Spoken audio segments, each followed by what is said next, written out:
Yeah. So what I was saying, the focus of today's lecture will be how to study the medical aspect of this reproductive system. Instead of understanding it, मुझे लगता है how exactly we study from the exam point of view, क्या याद रखना है, क्या नहीं रखना है, वो उस पे हम ज्यादा फोकस करेंगे. So let us see how it works for you all. Because ज्यादा हमने वो ध्यान रखने का जरूरत भी नहीं है.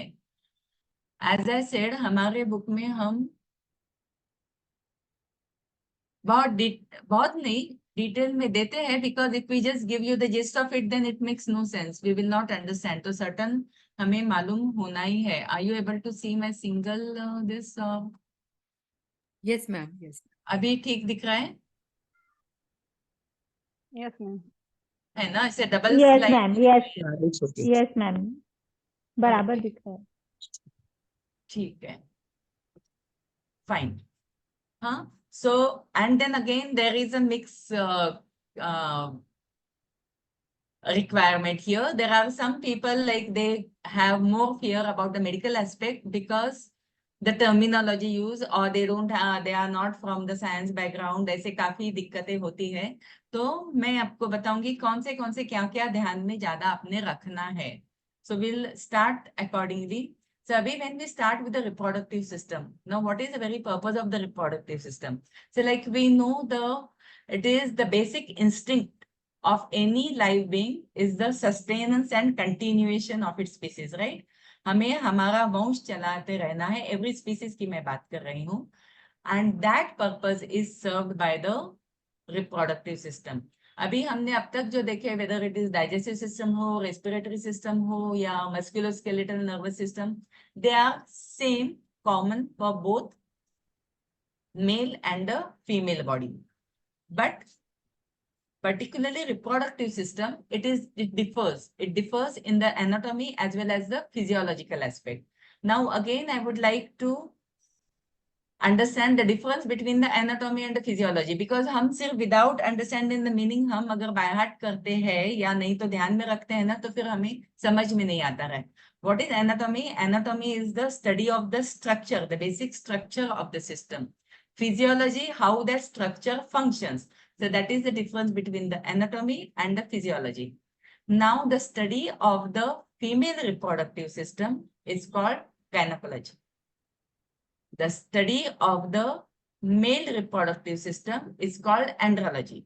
Now, whatever I say, you just remember, because ऐसे ये जो छोटी-छोटी चीजें होती है, usually I tell when you study for the exam, you study purely from the manual for the exam. If you want to understand the certain things, yes, we can Google it or read some extra material.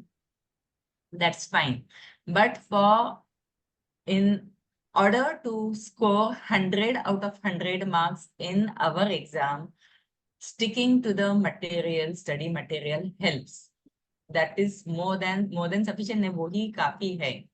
So you just understand this gynecology is the study of the female reproductive system, andrology is the study of the male reproductive system.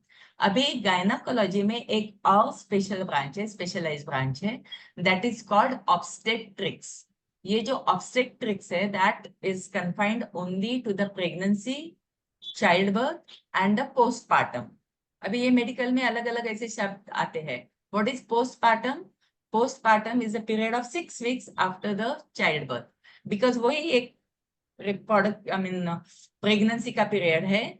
So right from the conception, not only till the childbirth, but 6 weeks after the childbirth, कुछ complications हो सकते हैं. So that study of that is called obstetrics. So वो part of the gynecology. Now ये andrology क्या होती है? Now this andrology, it is a branch under the urology. See, these are the technical terms. I want everyone to remember it. Now this, what is urology? Urology is the study of the urinary tract. अभी ये andrology है तो study of the mail reproductive system. अभी ये branch urology की क्यों हो गई, बाद में पता चलेगा, धीरे धीरे पता चलेगा. Now what is this urinary tract?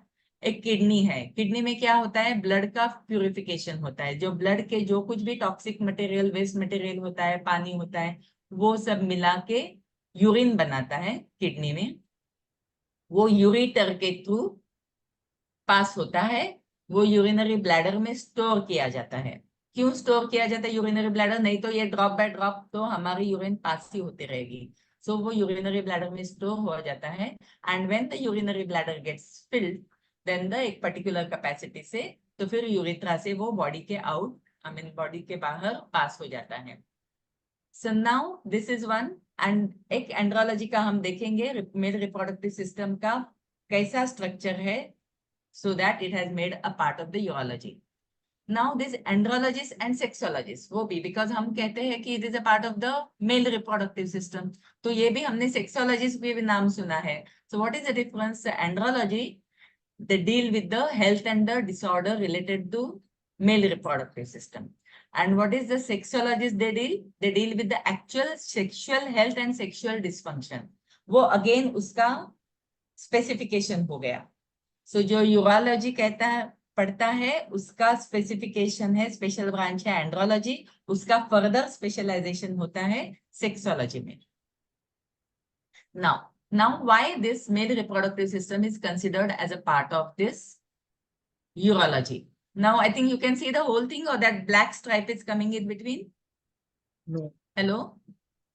नहीं आ मैम, रही है, दिख रहा है, क्लियर इट्स विजिबल। दिख रहा है ना? तो मुझे आ रही है, तो मैंने सोचा आपको एक बार मैं पूछ लूं, ऐसे कहीं दिक्कत तो नहीं आ रही है।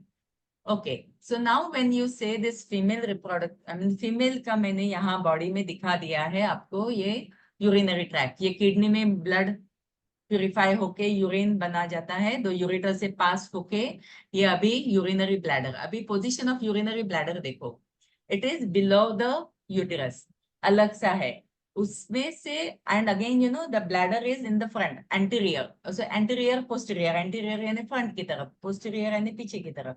ये हमारा आई मीन फीमेल का जो यूटेरस है that is in between the bladder and the rectum, अलग, टोटली अलग स्ट्रक्चर है।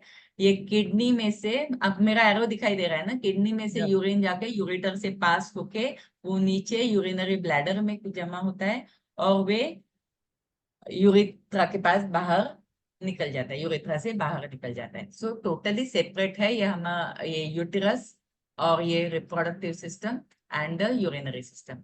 अभी मेल का देखें, ये जो है यूरेटर्स है, किडनी से ये यूरेटर्स, ये लोका चीज है, वो ब्लैडर में यूरिन जमा हो जाती है, और ये यूरिन में से ये यूरेथ्रा है वो पेनिस से बाहर आ जाता है स्ट्रेट अवे, ठीक है। अभी इनका जो रिप्रोडक्टिव सिस्टम देखे मेल का, तो उसमें क्या होता है, यहाँ पे टेस्टिकल्स होते हैं, testicle testis is the same, okay, दो वर्ड सुने। इसमें से ये वास्ट डिफरेंस है, वास्ट डिफरेंस में से जिस सॉरी स्पर्म ट्रैवल करके यहाँ पे सेमाइनल वेसिकल से उनको कुछ मिलता है, न्यूट्रिशन वगैरह मिलता है, वो डिटेल में पढ़ेंगे। वो भी यहाँ आके वो यूरेथ्रा में मिलता है, उसको इजैकुलेटरी डक्ट भी है, वो डिटेल में बाद में पढ़ेंगे। लेकिन यूरिन का पास होने का रास्ता और स्पर्म का बाहर होने का रास्ता एक ही है, and that is why it is a part of the urology. The male reproductive system is a part of the urology is because of that, for the very basic nature, the structure of the system. अभी आगे जाएंगे, deliberately मैं ये compare कर रही हूँ ताकि आपको वो वर्ड्स भी ध्यान में रखे, and then when you are comparing the two no, तो वो आसान पड़ता है वो ध्यान में रखने के लिए। अभी this is the mail reproductive system versus female reproductive system. What is the primary sex organs of the male? It is the testes. For the female, it is the ovaries. Now, what is the function of the primary sex organ? Function of the primary sex organs to produce gametes. Gametes is what? Reproductive cell. अभी ये सब हर एक चीज का मैं meaning बता रही हूँ deliberately. Reproductive cells है तो हमें ध्यान में रहता है, gametes है तो it is a bit new word for us. So इसलिए आपने ध्यान में रखने का है। The primary function of the testes is to produce the reproductive cells and the sex hormones. Same female का भी वही है, primary sex, I mean function of the primary sex organ is that. Now what are the reproductive cell for the male reproductive system is the called sperm. Female में इसको क्या कहा जाता है? Ovum. Ovum are the oocytes. Oocytes when they are in the developing position, then they are called oocytes. When they develop होते हैं तो उसको ओवम कहा जाता है। अभी सिंगुलर है तो ओवम, अलग आई मीन प्लूरल में है तो ओवा। So, जब भी आप वर्ड्स पढ़ते हो तो वो कंफ्यूजन नहीं होना है, इसलिए मैं बता रही हूँ oocytes, ovum, ova. Oocytes is the premature, ovum is the mature, ova is the plural word. ये स्पर्म्स एक ही है, स्पर्म एंड स्पर्म्स एस लग दिया बस. अभी दे आर प्रोड्यूसिंग गेमेट्स यानी द रिप्रोडक्टिव सेल्स, और दूसरा है sex hormone. Male sex hormones क्या है? टेस्टोस्टेरॉन. टेस्टिस से प्रोड्यूस होता है, तो टेस्टोस्टेरॉन ध्यान में रखने के लिए आसान है.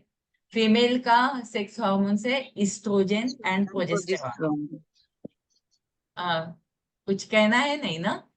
नहीं, वही एस्ट्रोजन और प्रोजेस्टेरॉन ही बोलना था. हाँ हाँ हाँ, ठीक है. अभी अभी सेकंड, ये हमने प्राइमरी सेक्स ऑर्गन्स के देखे. अभी secondary sex organ. Now primary sex organs का फंक्शन हमने देखा, to produce the reproductive cells and to produce the necessary hormones. Secondary sex organs का क्या फंक्शन है? टू प्रोड्यूस द एनवायरनमेंट और द इंफ्रास्ट्रक्चर टू ये फर्टिलाइजेशन होने के लिए इंफ्रास्ट्रक्चर ये बनाना, वो सेकेंडरी का काम है. उसमें कौन कौन से सेकेंडरी सेक्स ऑर्गन्स आते हैं? मेल रिप्रोडक्टिव सिस्टम में एपिडिडिमिस, हम देखेंगे बाद में, डायग्राम आएगा तो ध्यान में रहेगा. अभी एक जस्ट कंपैरेटिव स्टडी है. एपिडिडिमिस है, वास डिफरेंस है, सेमिनल वेसिकल है, सेमाइनल वेसिकल है, पोस्टेड ग्लैंड्स है and penis. These are the 5 major secondary sex organ. हमें ध्यान रखने के लिए मेडिकली स्टडी करेंगे तो बहुत कुछ अलग अलग चीज आएंगे, लेकिन हमारे लेवल के इतना ही काफी है. फीमेल रिप्रोडक्टिव सिस्टम में सेकेंडरी सेक्स ऑर्गन्स है, फैलोपियन ट्यूब्स है, यूटेरस है और वजाइना है. सर्विक्स है, cervix is a part of the vagina. मैं इधर सर्विक्स लिखना भूल गई हूँ, सर्विक्स भी है. वो 4 हम देखेंगे. अभी फीमेल का reproductive system is entirely into the pelvis. Pelvic region में है, वो पेल्विस में है. मेल का certain organs are inside, certain organs are outside the pelvic region. Formation of the mature sperms, egg cells, उसको कहा जाता है spermatogenesis. Formation of egg, the female egg, उसको कहा जाता है oogenesis. आप ऐसे कंपेयर करोगे ना तो वो वर्ड ध्यान रखने के लिए, वर्ड याद रखने के लिए अच्छा आएगा. जो रिलीज ऑफ एग, ओवरीज से जो रिलीज होता है उसको कहे जाता है ओव्यूलेशन. जो रिलीज ऑफ स्पर्म्स जो होता है उसे कहा जाता है ejaculation. Sir these are the terminology: ovulation, ejaculation, oogenesis, spermatogenesis. ठीक है, तो वो ध्यान में रखने के लिए I think it should be easier for you. Now will turn to the, ये थोड़ा सा कंपैरेटिव स्टडी हो गया. Now will turn to this female reproductive system and we'll see the part by part how it is. Now this is this female reproductive system. आप देख सकते हो, हमने देखा था ये ovaries. These ovaries are at the 2 side. They are producing oocytes or the ovum. ovum को plural में ओवा कहा जाता है. देन उनका फंक्शन क्या आता है, जो हमने किया ना, तो मैं थोड़ा सा इधर प्रशप करूंगी. क्या होता है उनका सेकेंडरी ऑर्गन्स? ये सेकेंडरी ऑर्गन्स क्या है? वजाइना है, सर्विक्स है, यूटेरस है, फैलोपियन ट्यूब्स है. उनका काम क्या है? Transport them to the site of the fertilization. ये ओवरी से एग जाता है तो इधर लाने का. जो स्पर्म यहाँ से आता है वहां को, उसको भी यहाँ पे लाने का. सेकेंडरी, आपको मैं जो बोल रही हूँ ना तो वो आपको ध्यान में आएगा. To produce the conducive environment और इंफ्रास्ट्रक्चर प्रोवाइड करना, वो सेकेंडरी इसका है. आफ्टर फर्टिलाइजेशन, आपको वो आपने सीखा है, फेलोपियन ट्यूब में फर्टिलाइजेशन होता है, फिर बाद में ये जाइगोट बनता है, वो इधर यूटेरस में इम्प्लांट होता है. यूटेरस में जब इम्प्लांट होता है तो वहां पे उसका कंड्यूसिव एनवायरनमेंट यानी एंडोमेट्रियल लाइनिंग, जो यूटेरस का इनर लाइनिंग है ना, वो थिकन होने का, उसी से में बाद में वो प्लेसेंटा बनेगा और वो सब बनेगा और उसको न्यूट्रिशन मिलेगा फीटस को बाद में. सो that is what I said, ये कंड्यूसिव एनवायरनमेंट. अगर यहाँ पे फर्टिलाइजेशन होता ही नहीं है तो ये जो एग है वो इधर जाएगा, या स्पर्म्स अगर आए हैं तो वो पूरा, वो पर्टिकुलरली द एग, तो एग जहां, बिकॉज स्पर्म यहाँ तक पहुंचेगा तो फर्टिलाइजेशन होगा. स्पर्म पहुंचे ही नहीं तो आगे जा ही नहीं पाएंगे, तो फर्टिलाइजेशन का सवाल आता ही नहीं है. सो जब एग इज अनफर्टिलाइज, सो उसको और जो उसके प्रोवाइड करने के लिए एंडोमेट्रियल लाइनिंग थिकन हुआ है, तो वो थिकन एंडोमेट्रियल लाइनिंग और ये जो एग वगैरह है, ओवम है, वो नीचे बाहर निकालने का, that is through the vagina, that is the menstruation we call it. So that is the major function of the female reproductive system.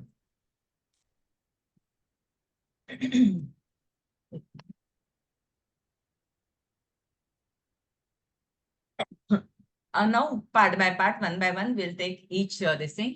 Ovaries हमने देखे थे. Yeah, ovaries we have seen, it is a primary sex organ. उसका shape oval shape होता है, and you can see there are two ovaries in number on either side of the uterus. अभी that is जहाँ पे वो ovary होता है, वो area को कहा जाता है ovarian fossa. Fossa means the cavities, ऐसे depression जैसे होता है ना, उसको fossa कहा जाता है. So that way then you will remember. So जो ovary जो area में स्थित है, उसको कहा जाता है ovarian fossa. Now ovaries we have learned in this endocrine system that they are the endocrine glands. Endocrine glands है यानी they secrete the hormone. What hormones do they secrete? That is the primary function है ना, estrogen and progesterone. अभी ये estrogen and progesterone secrete करने के लिए उनको order कौन देता है? Hypothalamus releases certain hormones, correct? वो बाद में HP axis में देखेंगे. To pituitary glands release certain hormones. Order कैसे देता है? मुंह से नहीं देता है ना, हार्मोन ट्रिगर करते हैं, वो हार्मोन्स मिल जाएगा तो ये सीक्रेट करते हैं. ऐसे हाइपोथैलेमस से पिट्यूटरी ग्लैंड से ओवरीज, और ovaries release estrogen and progesterone. Now this ovaries they contain plenty of follicles. आपने भी सुना होगा वो फॉलिकल जो न्यूबॉर्न बेबी होती है, न्यूबॉर्न बेबी भी नहीं, उसमें जो फीटस होता है, वूम के अंदर जो फीटस होता है, जब वो फीमेल फीटस बनता है, जब फाइनलाइज होता है वो डीएनए का स्ट्रक्चर से, जब फीमेल फीटस बनता है तब उसमें 6 लाख ऑलमोस्ट फॉलिकल्स होते हैं. जब फीटस उसका बनता है, बेबी बनती है, सो बेबी के इधर almost 1 lakh millions of follicles बनते हैं. अब आगे हम देखेंगे, यहाँ आगे हमने लिखा है newborn baby has millions of follicles. और उसमें जब प्यूबर्टी तक पहुंचे, when that female becomes capable of the reproduction, almost 3 lakhs follicles, egg cells यानी egg cells, the follicle they remain there. But during the lifetime, almost 300 to 350 eggs are released, because every month only one egg is 5-6 बनते हैं, so उसमें से only one become dominant and that gets released from the ovary into the fallopian tube, and that is called the ovulation. And yeah, and वो भी कहा जाता है ovulation ऐसे साइड एक टर्न ऐसे नहीं होता है, कोई भी ओवरी से हो जाता है randomly.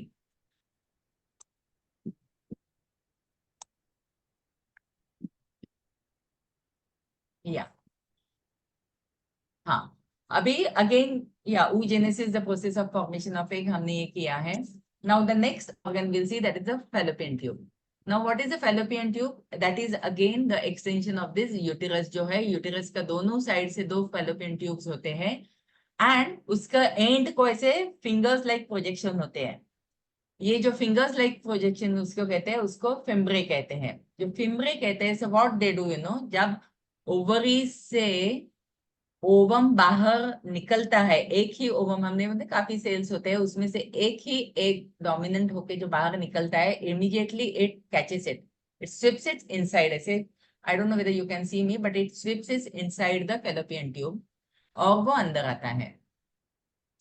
When what is the function of this fallopian tube? So fallopian tube का एक फंक्शन क्या है, वो ओवरी को अंदर लेने का. ये जो स्पर्म यहाँ से अंदर आता है उसको जगा देने का फैलोपियन ट्यूब में. उनका जब फर्टिलाइजेशन होता है, फर्टिलाइजेशन होने के बाद इमीडिएटली वो डिवीजन ऑफ सेल्स होता है और वो जाइगोट बन जाता है. वो जाइगोट बनेगा तो उसको यूटेरस में डालने का. That is the function of the fallopian tube.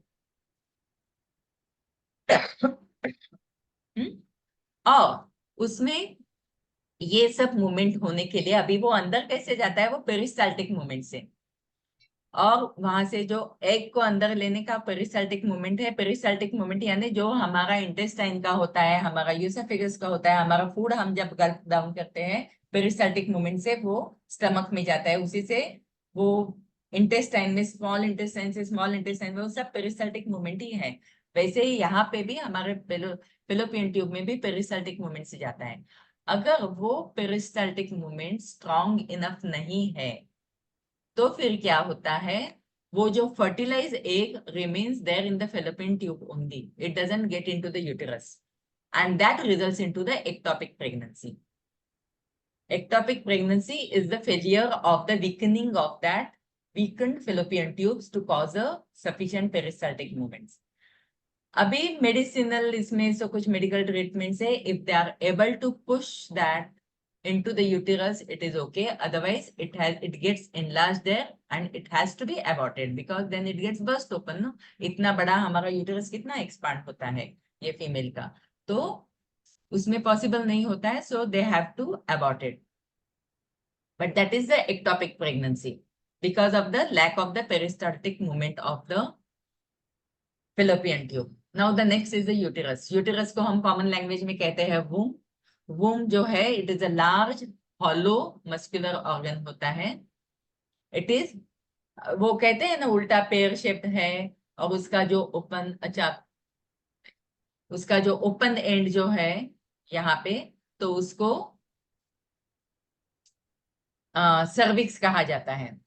Now जैसे भी मैंने पहले भी शुरुआत में कहा था दैट यूटेरस का लोकेशन है, it is in between the bladder and the rectum. Bladder is in the front of the uterus, rectum is on the back of the uterus, और इसीलिए वो प्रेगनेंसी का टाइम में वहां पे उसी के ऊपर प्रेशर आ जाता है, वहां पे कॉन्स्टिपेशन कॉज होता है, इसलिए ड्यूरिंग द प्रेगनेंसी. इसीलिए हमें एनाटॉमी समझना जरूरी है. Why do we have the medical aspects और anatomy? Because we have to understand. जब भी ये आता है तो हमें क्यों वो कॉन्स्टिपेशन होता है, तो वो हमें समझना है. Then there is urinary incontinence also, वो यूरिन भी लीक हो जाता है because of the pressure, so वो भी हमें ध्यान रखना है, the location. Now at the time of the puberty the size of the uterus is only the thumb size. जब वो बड़े हो जाते हैं, रिप्रोडक्टिव एज तक द फीमेल रीचेस, उसकी साइज अप्रोक्स स्मॉल ही रहता है, 5 by 6 by 7 centimetre. During the pregnancy, it expands manifold to accommodate the fetus. अभी एक हमारे बुक में गलती है, कहीं पे उन्होंने लिखा है 24 times, कहीं पे लिखा है 100 times, 100 times 24 times, वो काट दो सेंटेंस, ध्यान में मत रखो. It just expands to accommodate the fetus because fetus का हेल्थ के ऊपर वैसे है. जब fetus अगर छोटा है तो ऐसा ज्यादा एक्सपांड नहीं होता है. ट्विंस है, ट्रिपलेट्स है, क्वाड्रुप्लेट्स है, तो अकॉर्डिंगली वो ये यूटेरस एक्सपांड हो जाता है. तो हमारे बुक में वो थोड़ा गड़बड़ है, 2400, सो वो आपका कंफ्यूजन है, तो वो छोड़ दीजिए, उस पर ध्यान मत दीजिए. Now the cervix, I just said it is the opening of the uterus है, उसको सर्विक्स किया जाता है, दैट इज द माउथ कहा जाता है, and it joints with the upper end of the vagina. Vagina ये सिलिंड्रिकल स्ट्रक्चर है, तो वो सर्विक्स और वजाइना यहाँ पे जो मिलते हैं. And obviously what is the function of the cervix? अंदर से वो बाहर आने का, यानी जो मेंस्ट्रुअल ब्लड फ्लो है उसको वजाइना में डालने का है. जो baby during the pregnancy also baby भी आउट जाती है वो सर्विक्स के through, and the entry of the sperms that is also through the cervix. Now during the pregnancy क्या हो जाता है, ये अगर बेबी का आउट जाने का भी यही पैसेज है ना सर्विक्स के थ्रू, तो प्रेगनेंसी में वो वहां का म्यूकस का लाइनिंग थिक बन जाता है, so it the opening of the uterus gets sealed. That also protects the baby from the infection. कुछ वजाइनल इन्फेक्शन है तो वो बेबी का हेल्थ प्रोटेक्ट करने के लिए भी उसका है, और रास्ता भी बंद किया जाता है बाहर आने का. एंड ड्यूरिंग द प्रेगनेंसी, जब डिलीवरी का टाइम में वो mouth of the cervix gets expanded, वो म्यूकस भी वो ब्रेक ओपन हो जाता है. Now vagina. Now vagina, it's also, as we saw, it is the tubular ये है, muscular wall है. So because it is muscular, so it can expand and it can contract also. Now there is a mucus lining अंदर होती है to keep it moist. Moist होना पड़ता है, because अंदर से वो जो स्पर्म्स वगैरह आते हैं तो उसको एंट्री स्मूथ होने के लिए वो area has to be moist. Again it provides vagina, obviously जो सर्विस का काम है वही वजाइना का भी काम होगा, to provide the passage for the menstrual blood outward, baby outward और स्पर्म्स इनवर्ड. और ये जो म्यूकस लाइनिंग जो होता है, जो मॉइस्ट होता है, उसी के लिए वो वजाइनल डिस्चार्ज होता है. जो वजाइनल डिस्चार्ज वो नॉर्मल है, but if it is thick, foamy, या it smells bad, if it is coloured, जो ग्रीनिश पिंकिश ऐसे जो होता है, that means there is some infection है. So that is the vaginal infection. Otherwise the vaginal discharge is normal, but अगर ऐसे कुछ सिम्टम्स है तो वो देखना है. Now again we have to remember the vaginal infection is different and the urinary infection is different. Many a time people get confused. वो बोलते समय कैजुअली बोल जाते हैं यूरिनरी इन्फेक्शन है, वो अलग है, हमने देखा है वो एनाटॉमी, वो टोटली टू डिफरेंट पैसेजेस हैं in the female system. Female body में यूरिनरी ट्रैक्ट के लिए अलग पैसेज है और ये रिप्रोडक्टिव सिस्टम में अलग पैसेज है. तो vaginal infection is not the same as the urinary infection. अभी हम मेंस्ट्रुएशन साइकिल के बारे में देखेंगे. द मेंस्ट्रुएशन के वो दो स्टेजेस है, वो रिप्रोडक्टिव फेज के दो स्टेजेस है. एक तो मेनार्की कहा जाता है. सिर्फ terminology, again what you need to remember is the structure, anatomy, उनके बेसिक फंक्शन है और सर्टन टर्मिनोलॉजी आपको ध्यान में रखनी है. Menarche is what? That is the start of the menstruation phase, that is between 9 to 14 years of age. वो vary होता है depending upon the health of that particular child, I mean the girl, the female.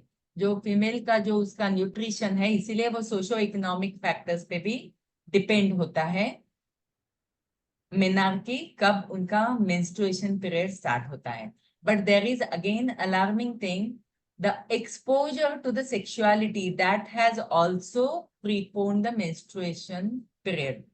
Menstruation age जो है वो शुरू में हो गया, रिप्रोडक्टिव एज आगे आ गया है. That we can see in fact, all over the world, the socialists and even this, they are showing the concern over this. जो मेल हो या फीमेल हो, द बॉयज हो या गर्ल्स है, जिनका उनका ये एक्सपोजर बढ़ता है वाया पिक्चर्स और द फिल्म और जो सोसाइटी में जो चलता है, उसमें they are getting sexually matured too early.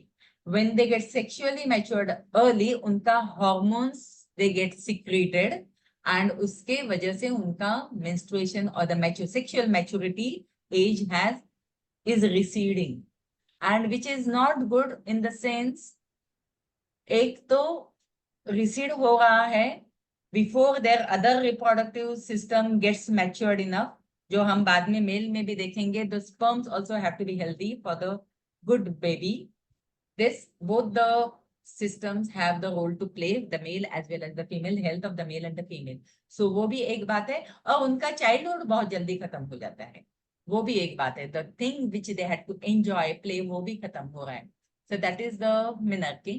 Now अभी menopause. Menarche is the start of the menstruation phase. Menopause is the cessation of the menstruation phase. Menarche का आप you can say broadly 9 to 14 years, यहाँ पे 45 to 55 years वहां पे menopause होता है. किसी का वो मेनोपॉजल पीरियड बहुत लंबा खींचता है, किसी का बहुत जल्दी मेनोपॉज खत्म भी हो जाता है. वो मेनोपॉजल पीरियड, मेनोपॉज खत्म हो जाता है यानी वो जो पासिंग पीरियड है वो कम होता है.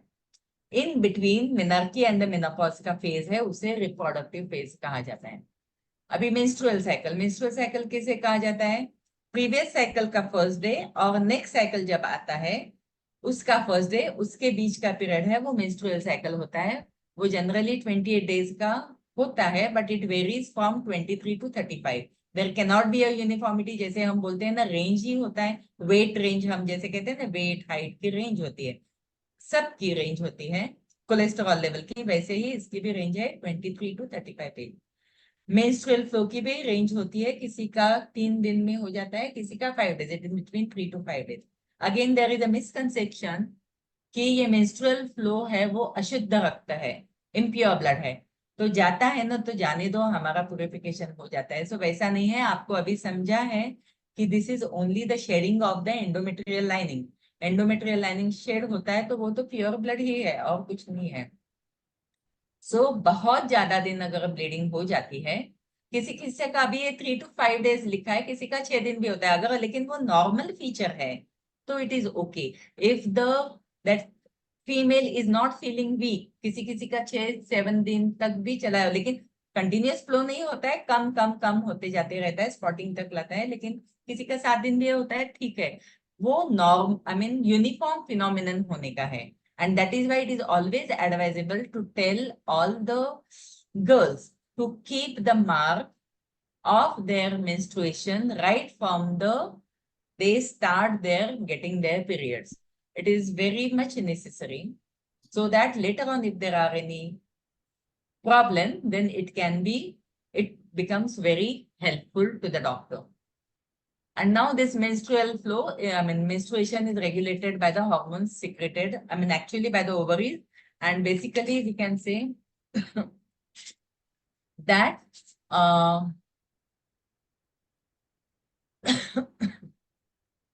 ये जो eestrogen progesterone है, that is responsible for the,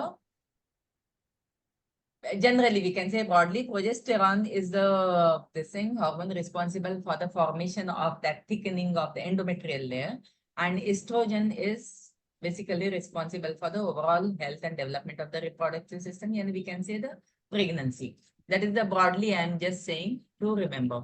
Now we'll just go for this HPO axis. I have deliberately taken the chart given in the book only so that it becomes, because you hear something in the lecture में और पढ़ाई तो हम book से ही करेंगे, तो फिर book में करेंगे तो वो कोरिलेट करने में, ध्यान में रखने के लिए हमें थोड़ा डिफिकल्टी आता है, या वही चार्ट यूज करेंगे तो हमको ध्यान में रखने के लिए वो आसानी पड़ती है। That is why I have deliberately used the same chart.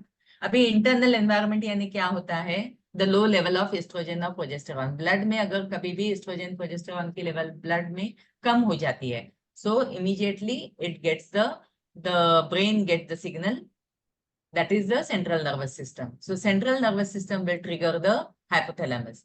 Hypothalamus will release the gonadotropin releasing hormone. अभी गोनाडोट्रोपिन, गोनाड्स यानी हमने क्या कहा, द सेक्स ऑर्गन्स, उसको गोनाड कहते हैं, वो भी ध्यान रखिए। So gonadotropin releasing hormones, that is denoted as GnRH। GRH के बजाय गोनाडोट्रोपिन है करके GN यूज किया है।